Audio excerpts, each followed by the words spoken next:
We now start with the second passage of section 2. We just read the heading, in this case, appendix, dealing with absence in the workplace. The word appendix has two meanings. One is it's an organ inside human body. Another meaning is some information at the end of a document or a book, which is kind of an add-on information. In this case, obviously, it refers to the second meaning. The reason we are discussing it is that in case you don't understand the meaning of a word, don't overthink it. Skip that, start looking for answers. In all probability, you'd be able to figure out the answers without even knowing the meaning of that word. So don't let it stress you out. We can't write an answer of more than one word. On to the questions now. The first one. Employees' rights. We'll look for this. If we find the word rights anywhere, that would really help us. Help with issues related to disabilities. Example, provision of a suitable something. There are quite a few words I'll keep in mind. Example is one of them. This is an example being given. There's always a probability that there could be a word like including or such as, which would tell us that these are the examples. Let's start scanning the passage now.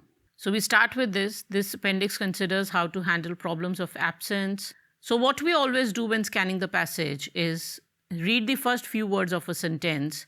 Wherever we feel we have gotten an idea of what the sentence is saying, and if we feel that in all probability it won't have our answer, we move to the next sentence. The organization should be aware of the rights of employees, and I have found the word rights. So my answer should ideally be after this. And in particular, the requirements of the Equality Act when making any decisions about absences of employees who are disabled. And I have also found a word, disabled, which is from the question. In these cases, the employer should consider what reasonable adjustments could be made.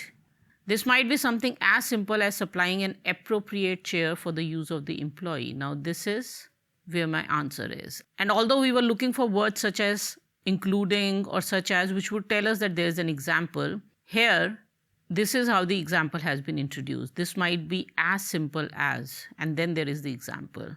Supplying, provision, appropriate, suitable, and in the blank we'll write chair. This is number 21. Next, provision of arrangements to deal with any work-related blank. In cases where an employee suffers an allergy caused by something in the workplace. Work-related something or something caused in the workplace, allergy. And soon after I found the next answer. Next one is time off work to deal with short-term problems off. Now we are looking at problems which are not long-term. If the absence requires temporary difficulties, so I have found the word temporary, which refers to short-term problems. What kind of short-term problems? Short-term problems relating to dependents. And these are the kind of short-term problems we are talking about. If we are at all unsure, we can kind of read through a couple of sentences to make sure that this is exactly what is being talked about. Whenever we have question types like fill in the blanks or true false not given, where we know that we are expecting most of the answers to be in sequence, if you're struggling with a certain question, what you can do is leave it and go on to the next one. For example, if we hadn't been able to find the answer to 23rd, we have the answer to 22nd, we'll look for 24th, and then wherever 22nd is and wherever 24th is, between that text, we'll look for 23rd. Anyway, for now, we do have this answer. Another thing we always do if we are unsure about any answer, in our question paper, we just kind of mark it so that we can keep it in mind that if at the end of the test we have time, we'll recheck these answers. Next one now. Possibility of arrangements that are blank to help with domestic responsibilities. My keyword here is domestic. Something to do with their home or their family life. This is where my 23rd answer was. I'll start reading after this. In cases where the employee has difficulty managing both work and home responsibilities. I have found where my answer is. I'll read the question again. Possibility of arrangement that are blank to help with domestic responsibilities. So in case the employee has difficulty managing both work and home responsibilities, employees have the right to request flexible ways of working. Ways, arrangements. So the answer here is flexible. On to the next one. Recommendations to employers. So I'm assuming it will start from the next paragraph. Make it clear that absence is a possible reason for blank.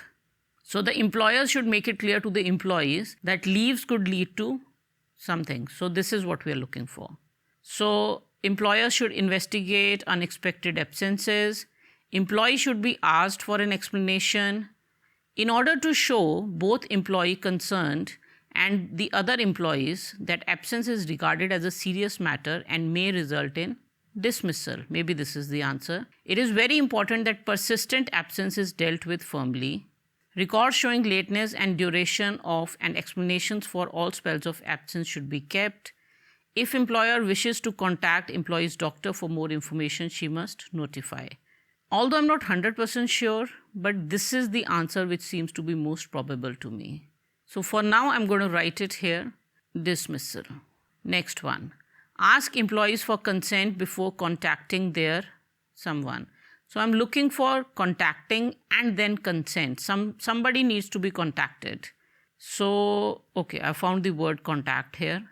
And the doctor needs to be contacted. So I am assuming the answer here is doctor. If I'm unsure, I'll just read the sentence thoroughly, but it seems to be pretty clear. So this was 25th and this is 26th. This is where I had found answer number 24. The last one now. Identify employees affected by blank and provide support. So the employers should identify employees affected by blank and provide support. This is where answer number 26th was. We'll start looking for what kind of employees need to be identified and then support needs to be provided to them. I'll start reading from the next sentence. Consideration should be given to introducing measures to help employees, regardless of status or seniority, who may be suffering from stress. So, stress could be the answer because affected by stress and suffering from stress, but let's read the rest of it. The aim should be to identify employees and encourage them to seek help and treatment. So, identify employees is here, encouraging them to seek help or providing support. That is what it means. So the answer is stress. This is where the answer was. And we are done with section 2 now.